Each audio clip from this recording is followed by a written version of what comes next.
Hi, mate. Captain Mark here. And seated next to me is Bill Hoover. Welcome to today's show, Bill. Well, it's good to be here, Captain. Oh, my goodness. We're going to have a fun time, and this is our last show of this season. So make sure that you grab an ink pen. We're about to give you some vital information so that you can get in touch with us.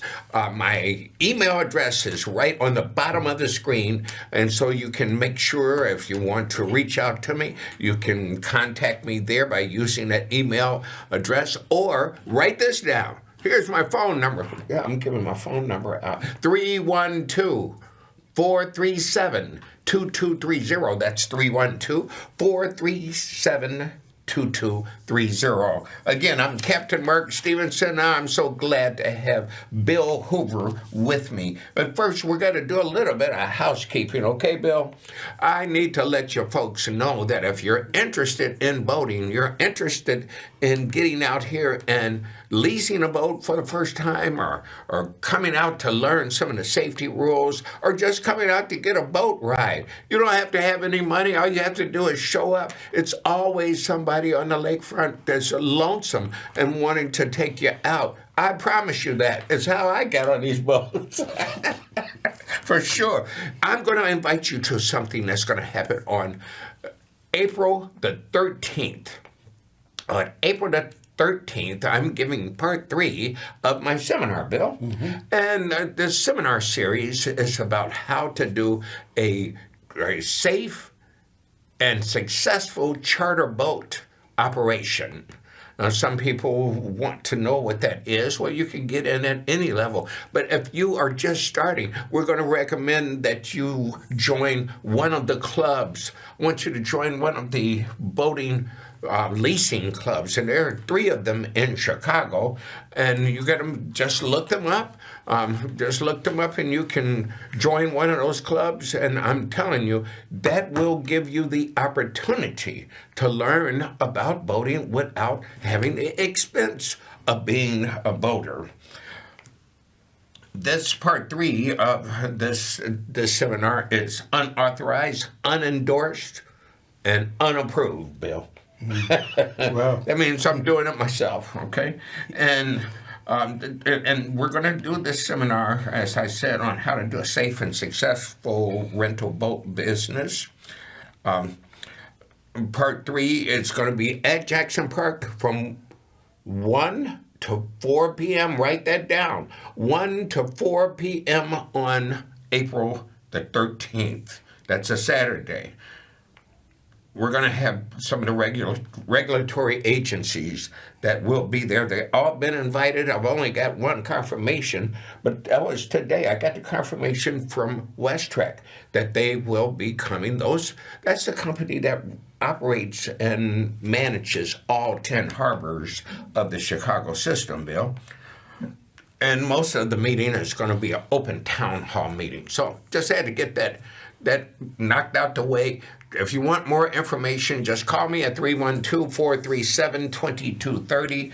Bill, let me just tell the folks a few things about you that I know. And then we're going to dig into a little bit deeper about how this season went, what we covered, what we wanted to cover, and what we need to cover for next season. Bill Hoover has a great deal of experience in business development. He's a serial entrepreneur. That's right. A serial entrepreneur. Yes, he is. I am too. It's hard to work for other people, isn't it, Bill? Very much. I'm telling you, once you get a bite of working for yourself, it's very difficult. And we want you to have the same opportunity. He has experience in international relations. He's executive director of Paragon Global Foundation in youth development. Now, this man works with a lot of young people, and he helps them to have real life experiences. You see, you learn some stuff in school, but you get with Paragon and Bill Hoover, and you're going to learn about many different professions. And you're going to get it firsthand. I want to ask you this, though. how does a person get in touch with you? And we're going to be giving your information out a couple of times. Okay. I'm with Paragon Global Initiative Foundation, and our email address is info@paragonagicorp.org. And we are always ready to take on new clients and working with young people, developing them and putting them in what we call exposure and participation programs. Exposure and participation is we expose you, and then you have to participate. But we do give you some insight as to what you're about to do. And that's everything from boating, scuba diving, aviation. We just have a myriad of activities that we get young folks involved in. The objective there is to get them started and then puncture it in their head that there are other opportunities and things that they can do, not be afraid of, but take advantage of. Real good. Where do you know Captain Mark Stevenson from? How did we go about meeting? Well, I don't know if everybody wants to know the real story. Okay. Don't tell it all. Tell it all.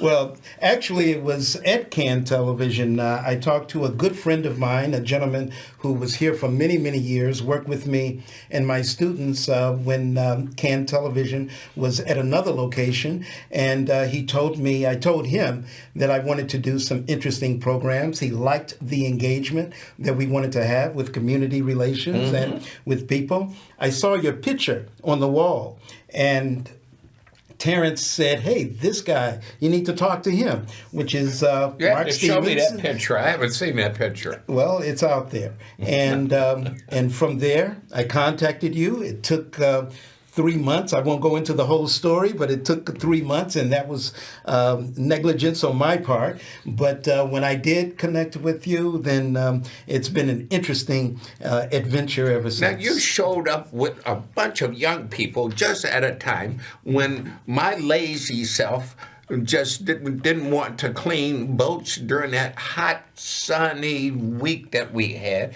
And here you come with 3 or 4 young people that were just eager as they can be. And I was so happy to see you with them and to see that you had trained them to do some work and they knew how to follow some orders. Tell us about that experience. Those young men and women came from an organization that I partnered with to engage community relations. And we had them on different projects. This particular project, I asked that they want to get on the boats, and they were excited about that. I was a little leery at first, but they got on the boats and they were excited. I didn't even have to search them when they left. No, you did not. No, you did not. As a matter of fact, you put them on another boat, and you guys went out to get some fuel. That's and you right. persuaded me to do that in the middle of them actually working my goodness. On another boat. So I allowed that to happen, and of course, I had to go back because But I these thank people were you my so clients. much. I just can't thank you enough because I saw a man out there that was working with young people and helping them to want to learn things like self-discipline and how to work.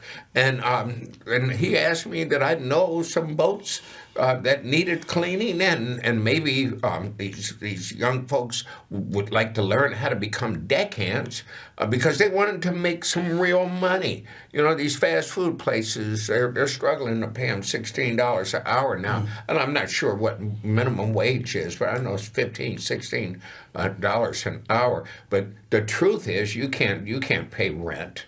If you're making $25 an hour, it's hard for you to pay your rent, pay your car note, pay for insurance, pay for food, and don't even think about going on a vacation. You know, $25. So we need to make sure that we are training some young people that are doing the job, not just young people, but you work with older groups also.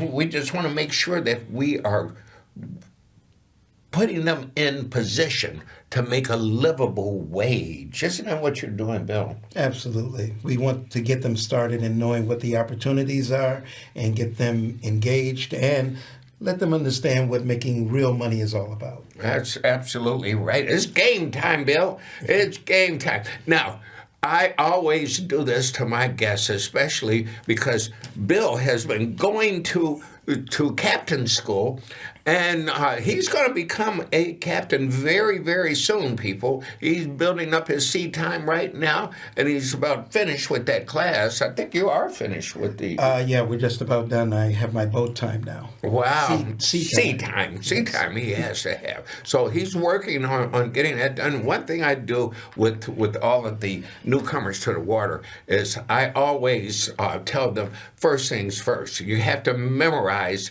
the 10 harbors of the lakefront. And you that have been watching this show, you've seen my folks do this before. We wrote a list. Of all of these harbors before the show, just to make sure that Bill knew them. And I want to make sure that he knows I'm going to take these. And here's your list. Okay, so from the first harbor is Jackson Inner. I'll give you that one. Jackson Park Inner Harbor. What's the next one? We have Jackson Inner, we have Jackson Outer, 59th Street. 59th, yeah. 59th Street. Okay, you got it. 31st Street. Come on. Burnham, Montrose, I believe. No. After Burnham is... Monroe. Hey, Monroe. Hey, he got it. We have Monroe. And then we have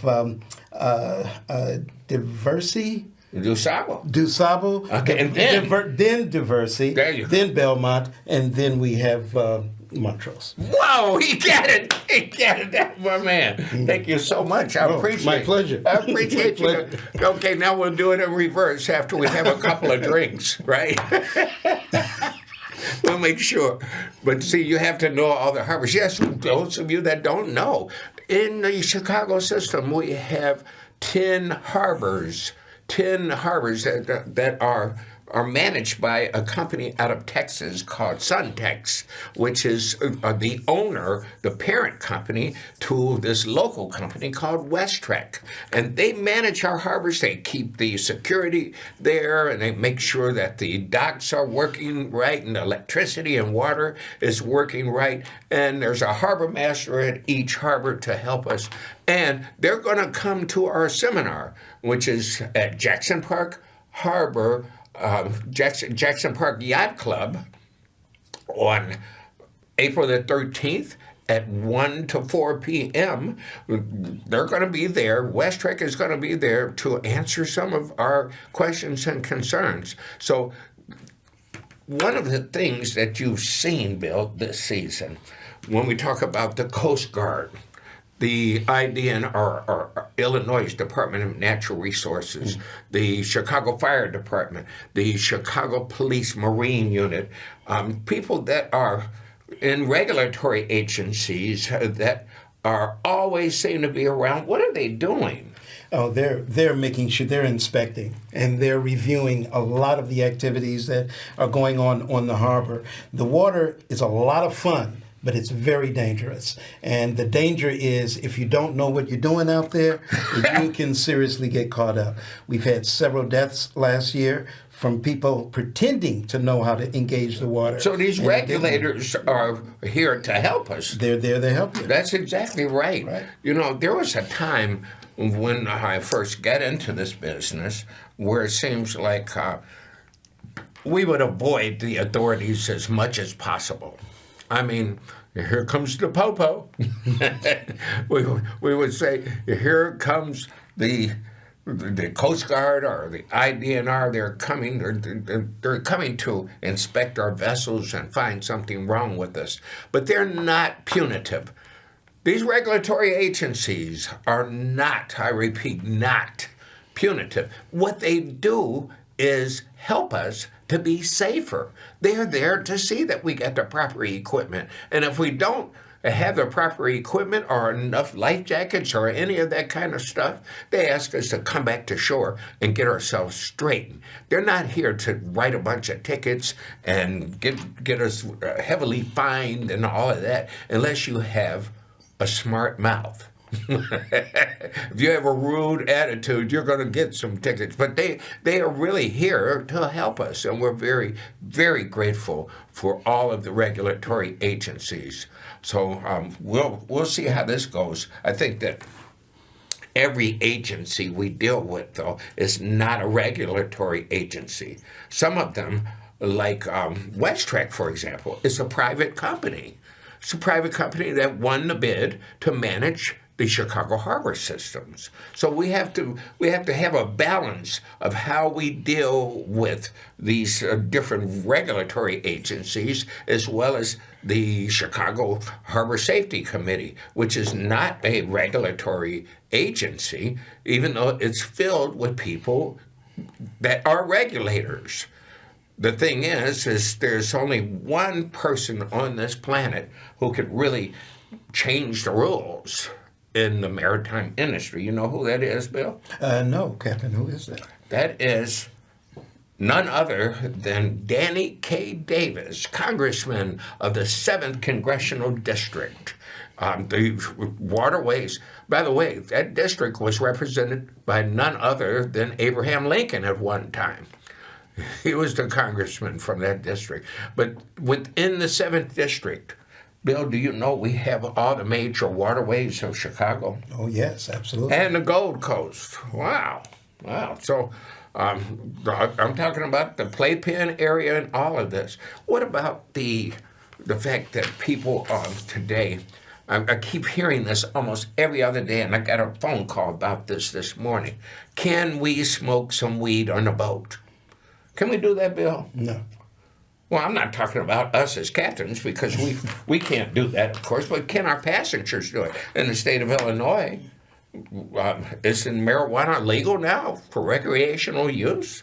It's these are still federal waters, and as they are federal waters, we're obligated to follow federal law.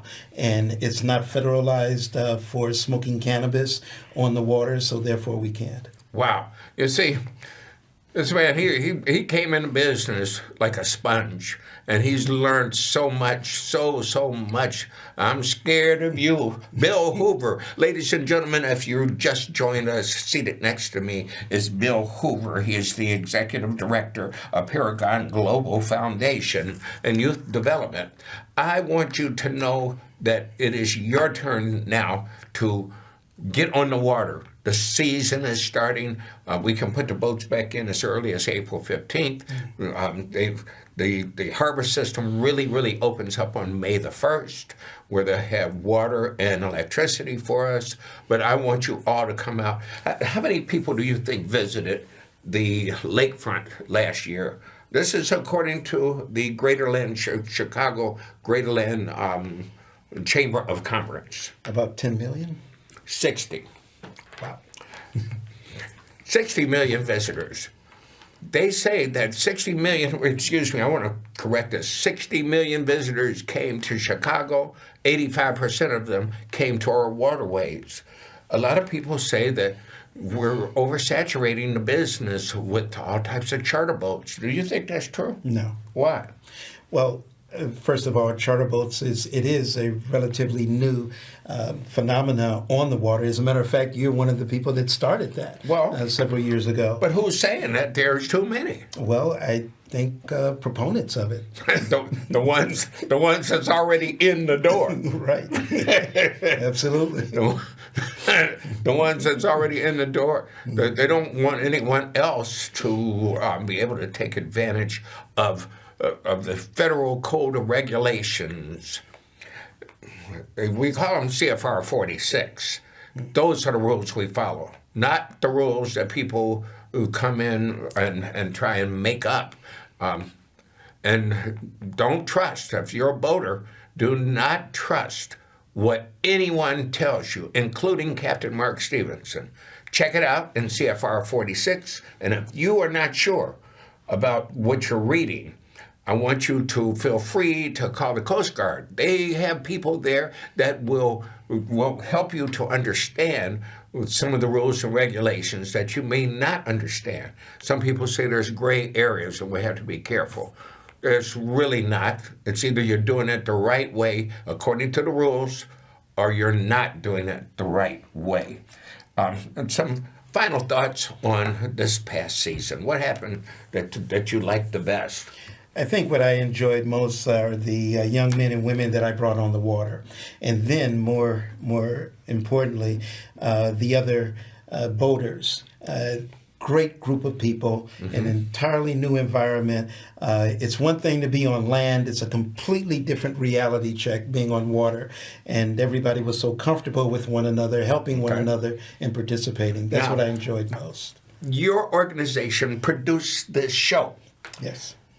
And underwrote all of our expenses as well for this show. Now tell me, what was the best show that you liked this year? I think it was the very first show, the show with Tom and Larry. The name of the show was, of course, from About the Wheelhouse. Underground Railroad. The Underground Railroad, yeah. How the waterways of Chicago were part of the Underground Railroad. Yeah, I think that that was really good. And thank you, Tom Shepard and his cohort for being part of that show. And thank you for bringing those great guests. Absolutely. He brought the guests all season long, helped me look smart by giving me a whole bunch of good questions to ask. And I can't thank you enough, Bill, for taking the time and lending Paragon to the Wheelhouse and Captain Mark Stevenson so that I could get my message out. I couldn't have done it without you. I really sincerely thank you for that. And I hope to see you. I hope to see you at our seminar coming up on the 13th of April at 1 p.m. at Jackson Park Yacht Club. And I hope that you can get up and say a few words. You don't have to worry about being in a room full of experienced boaters, and you're not. But you have a lot to bring to the table as far as the organization of the business. So it's a lot of help that you can bring to that room. I appreciate that very much. I also want you to know this. Bill, you know it's going to be a completely open discussion, a town hall meeting. Why do you think that's so important? I would imagine that the town hall meeting is important so that people will be on the same page as to how to engage the waterways and engage the waterways safely. Also, you might take into account that some people are just afraid to ask questions. Afraid to identify themselves as not knowing answers, but the only dumb question is the one you never asked, right?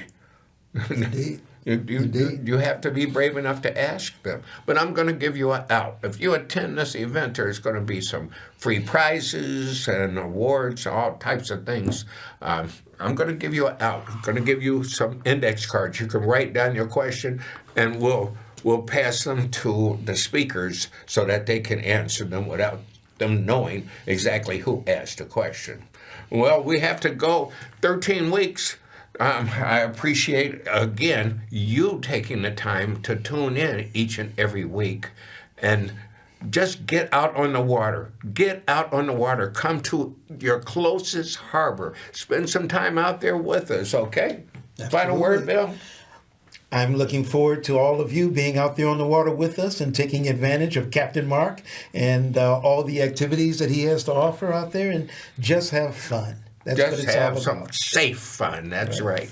I'm Captain Mark Stevenson, and this is Bill Hoover seated next to me, our producer of this show from the Wheelhouse. Until next time, I'll see you then. And Mama, you got to get the coffee ready because the kid, he's on his way. Bye-bye.